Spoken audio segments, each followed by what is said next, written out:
Hello and welcome to another 100% human video, my friends. Today we're gonna start talking about something that I should have probably talked about a long time ago. How to start no-hit running, how to become a no-hit runner. In this video I will go briefly over the games that you could start with in terms of the Souls sphere, the Fromsoft sphere, right?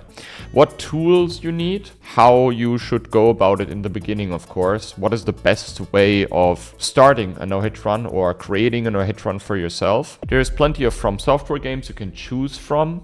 What I usually say on stream when I get asked this question, oh, what is the easiest game to start with? Or what should I, go with in the beginning? Should it be Dark Souls 1, 2, 3, Bloodborne, etc.? What I usually say is that you should play the game you like the most. Like a no-hit run is always a grind. You can't just, start and expect it to be done within days, because you have to learn a lot of things, perfect some boss fights or running sections. Depending on what game you play, it will take some time. So you should definitely start with the game you want to start with. You have to enjoy the experience as well, because it's going to be a grind for sure. There's also an objective answer to this, because there are easier games and harder games, of course, to learn. I would say if you consider that you would start one of the Dark Souls From Software games, then the objective answer would be you want to start with Dark Souls 2 in an unrestricted run. I know. What? Dude, how is that a hitbox? Some of you guys don't like Dark Souls 2 that much, but Dark Souls 2 is probably the easiest one to start with. It has some specific mechanics, of course, like you have to level ADP, etc, etc. Considering everything with the boss fights and how strong the range weapons are, the bows, makes the any percent very doable. There is also not a ton of hard boss fights on Dark Souls 2.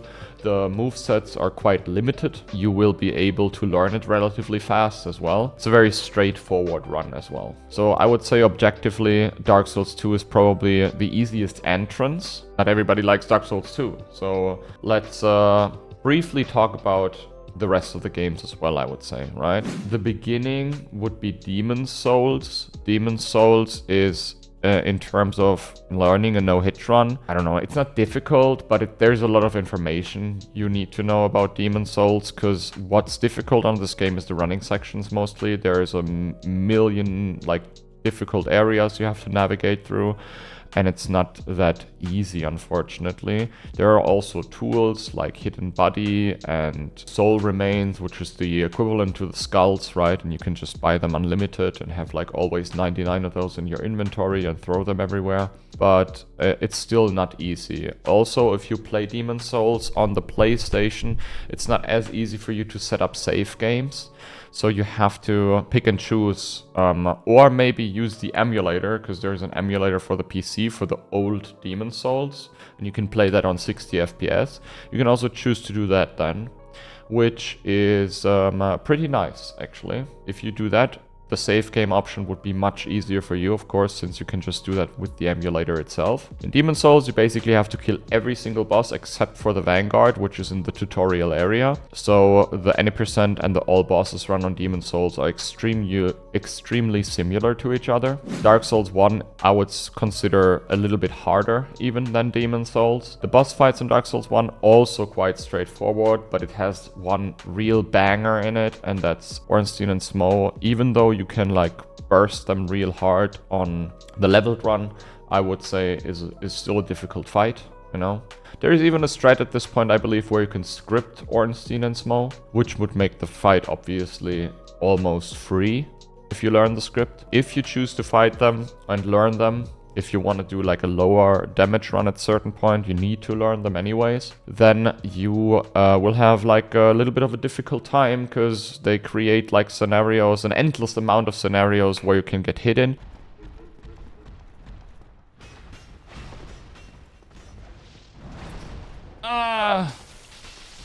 No! Oh no! Ornstein! regarding of how you fight them with like pyromancies or sorceries or with a melee weapon, the fight also always changes. It's always a different fight then, because they behave differently. Dark Souls 1 has some other hard boss fights, but I just wanted to briefly point out the big ones, you know. Now we're gonna jump on to Dark Souls 3. I would consider this to be the hardest one of the trilogy, because the boss fights are just much more difficult. Their moveset is much more difficult to learn. They're quite aggressive, and there are also very hard bosses in the any percent. Dragon Slayer armor, Solo Cinder.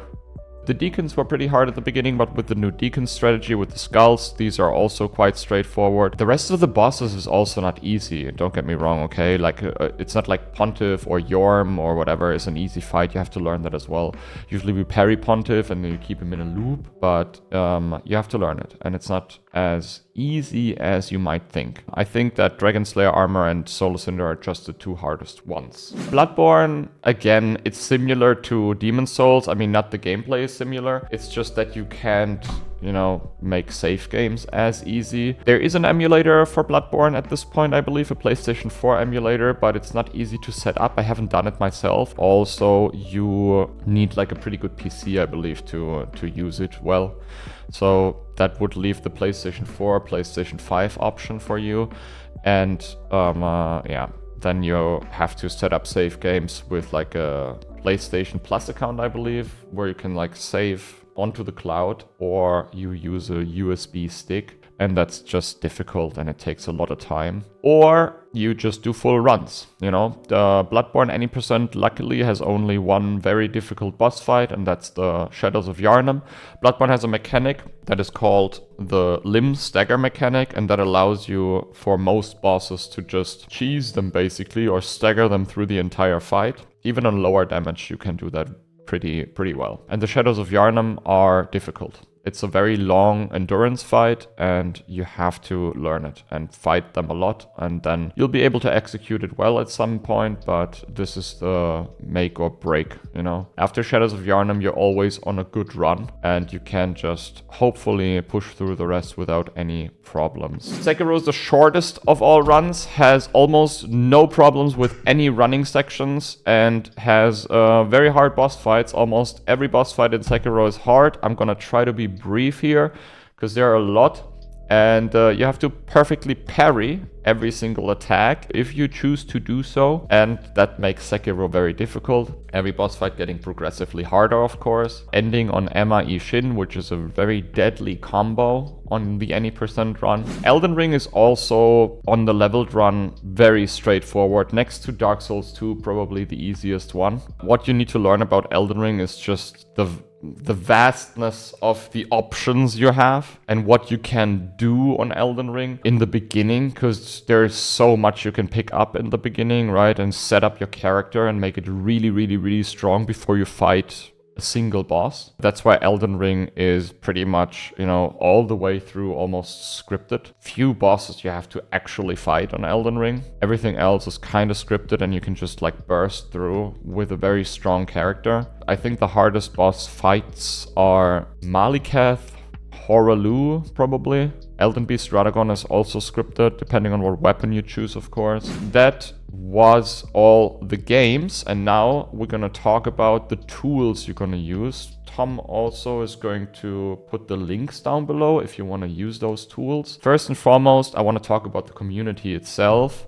There's an entire community at this point, the Hitless community, of course. There's also a Discord server you can join. There will be a link down below, and you can just click on that link and then join the Discord server. They're incredibly helpful, everybody in there. You can ask questions, you can check out guides, you can talk to people. They are really nice. There are thousands of people on this server already. To be exact, 7,973 members. So you can be the 7,974th member.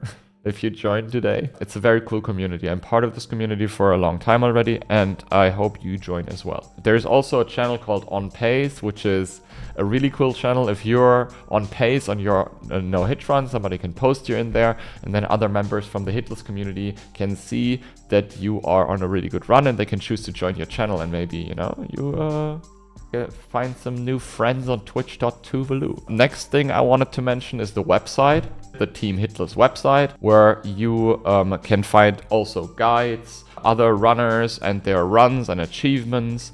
You can just see basically everything there if the runner chooses to send their run there, okay? You can send it to Team Hitless if you beat a run, and then they will look over that run. There are verifiers for this, and when they looked over your run and there was no like cheating going on, or you didn't get hit and didn't notice or whatever, then you will be put on this website, you know, and then other people can see that you beat a certain run. The last most important tool for all the PC gamers out there is obviously the SpeedSoul Savegame Organizer, also going to be linked down below.